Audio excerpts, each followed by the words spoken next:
Pemirsa, kebijakan efisiensi anggaran lebih tajam diimplementasikan pada masa pandemi COVID-19 dibandingkan saat ini. Hal tersebut disampaikan calon gubernur terpilih hasil Pilkada Bali 2024 Wayan Koster. Efisiensi anggaran lebih tajam dari yang ada dalam instruksi Presiden saat ini. Oleh sebab itu, dia menilai bahwa kebijakan efisiensi anggaran tidak akan menghambat pelaksanaan program-program prioritasnya sebagai gubernur nanti. Pihaknya mengatakan efisiensi anggaran tidak menghambat, tetapi kapasitasnya sedikit berkurang karena yang banyak berkurang yaitu anggaran perjalanannya. Di Provinsi Bali dampaknya tidak terlalu besar, ia sudah mengecek seluruhnya.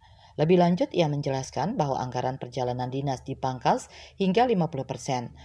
Rapat-rapat, makanan, minuman, operasional, pemeliharaan, dan infrastruktur fisik yang didanai dana alokasi khusus menjadi komponen yang anggarannya dipotong. Ia mengatakan bahwa kebijakan efisiensi sesuai dengan instruksi Presiden Prabowo Subianto merupakan hal yang sangat baik untuk membangun APBN, APBD yang sehat fiskal, yang baik bagi pusat dan daerah.